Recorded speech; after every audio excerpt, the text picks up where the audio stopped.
जय सिया राम। नित्य की भांति प्रभु संकीर्तन फिर आज की चर्चा। श्री राम जय जय राम। श्री राम जय जय राम। श्री राम जय जय राम। प्रभु आज्ञा धरि शीस चरण बंदी अंगद उठऊ। सोई गुण सागर ईस राम कृपा जा पर करऊ। प्रभु की आज्ञा सिर पर चढ़ाकर और उनके चरणों की वंदना करके अंगद जी उठे और बोले, हे भगवान श्री राम जी, आप जिस पर कृपा करें वही गुणों का समुद्र हो जाता है। स्वयं सिद्ध सब काज नाथ मोहिया दरु दियो। अस विचारी युवराज तन पुलकित हर्षित हियऊ। स्वामी के सब कार्य अपने आप सिद्ध हैं, या तो प्रभु ने मुझको आदर दिया है जो मुझे अपने कार्य के लिए भेज रहे हैं। ऐसा विचार कर युवराज अंगद का हृदय हर्षित और शरीर पुलकित हो गया। बंदी चरण उर धरि प्रभुताई, अंगद चलऊ सवई सिरुनाई। प्रभु प्रताप उर सहज शंका, रन बाकुरा बाली सुत बंका। चरणों की वंदना करके और भगवान की प्रभुता हृदय में धारण कर अंगद सबको सिर नवाकर चले। प्रभु के प्रताप को हृदय में धारण किए हुए रणबांकुरे वीर बाल पुत्र स्वाभाविक ही निर्भय हैं। पुर पैठत रावण कर बेटा, खेलत रहा सो होई गई भेटा।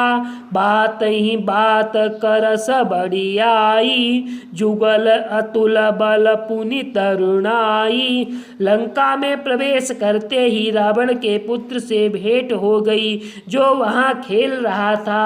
बातों ही बातों में दोनों में झगड़ा बढ़ गया, क्योंकि दोनों ही अतुलनीय बलवान थे और फिर दोनों ही युवा अवस्था थी। तही अंगद कहूँ लात उठाई, गही पद पट के भूमि भवाई। निश्चर निकर देखी भट भारी, जहाँ तहाँ चले न सकहीं पुकारी। उसने अंगद पर लात उठाई। अंगद ने वहीं पैर पकड़कर उसे घुमाकर जमीन पर पटक दिया, मार गिराया। राक्षसों के समूह भारी योद्धा देख जहाँ तहाँ भाग चले। वे डर के मारे पुकार भी ना मचा सके। एक एक सन मरमु न कहीं, समुझिता सुबल चुप करी रही। भयउ कोलाहल नगर मझारी, आबा कपिलंका जेहि जारी। एक दूसरे को मरम असली बात नहीं बताते। उस रावण के पुत्र का वध समझ कर सब चुप मार कर रह जाते। रावण पुत्र की मृत्यु जानकर और राक्षसों को भय के मारे भागता देखकर नगर भर में कोलाहल मच गया कि जिसने लंका जलाई थी वही बानर फिर आ गया। अबधों कहा करही कर तारा, अति संभीत सब करही विचारा। बिनु पूछे मगु देहि दिखाई, जेहि बिलो की सो जाई सुकाई। सब अत्यंत भयभीत होकर विचार करने लगे कि विधाता अब ना जाने क्या करेगा। वे बिना पूछे ही अंगद को रावण के दरबार की राह बता देते हैं। जिसे ही वे देखते हैं वही डर के मारे सूख जाता है। गरुड़ सुमेरु रेणु समताही, राम कृपा करि चितवा जाहि।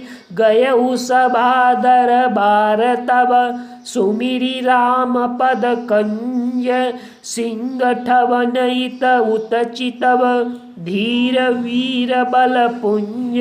श्री रामचंद्र जी के चरण कमलों का स्मरण करके अंगद रावण की सभा के द्वार पर गए और वे धीर वीर और बल की राशि अंगद सिंह की सी एट शान से इधर उधर देखने लगे। तुरत निशाचर एक पठावा समाचार रावण ही जनावा। सुनत बिहसी बोला दस सीसा आनऊ बोली कहा कर कीसा। तुरंत ही उन्होंने एक राक्षस को भेजा और रावण को अपने आने का समाचार सूचित किया। सुनते ही रावण हंसकर बोला, बुला लाओ देखें कहाँ का बंदर है। आय सुपाई दूत बहुधाए कपि कुंजर ही बोली लय आए। अंगद दीखि दशानन बैसे सहित प्राण कज्जल गिरि जैसे। आज्ञा पाकर बहुत से दूत दौड़े और बानरों में हाथी के समान अंगद को बुला लाए। अंगद ने रावण को ऐसे बैठे हुए देखा जैसे कोई प्राण युक्त सजीव काजल का पहाड़ हो। भुजा बिटप सिर संग समाना रोमा बली लता जनु नाना। मुख नासिका नयन और काना गिरि कंदरा खोह अनुमाना। भुजाएं वृक्षों के और सिर पर्वत के शिखाओं के समान रोमावली मानो बहुत सी लताएं हैं। मुख नाक नेत्र और कान पर्वत की कंदराओं और खो के बराबर हैं। गयऊ सभा मन ने कुन मुरा बाली तनय अति बल बाकुरा। उठे सभासद कपि कहूँ देखी रावण उर भाकोध विशेषी। अत्यंत बलवान बांके वीर बालिपुत्र अंगद सभा में गए। वे मन में जरा भी नहीं झिझके। अंगद को देखते ही सब सभासद उठ खड़े हुए। यह देखकर रावण के हृदय में बड़ा क्रोध हुआ। जथा मस्त गज जूथ महु पंचानन चली जाय। राम प्रताप सुमिरि मन बैठ सभा सिरुनाई। जैसे मत वाले हाथियों के झुंड में सिंह निशंक होकर चला जाता है, वैसे ही श्री रामचंद्र जी के प्रताप का हृदय में स्मरण करके निर्भय सभा में सिर नवाकर बैठ गए। कह दस कंठ कवन दे बंदर मैं रघुवीर दूत दस कंदर। मम जन कही तोहि रही मिताई तब हित कारण आयो भाई। रावण ने कहा, अरे बंदर तू कौन है? अंगद ने कहा, हे दशग्रीव मैं रघुवीर का दूत हूँ। मेरे पिता और तुम में मित्रता थी, इसलिए हे भाई मैं तुम्हारी भलाई के लिए आया हूँ। शेष अगले वीडियो में। श्री राम जय राम जय जय राम।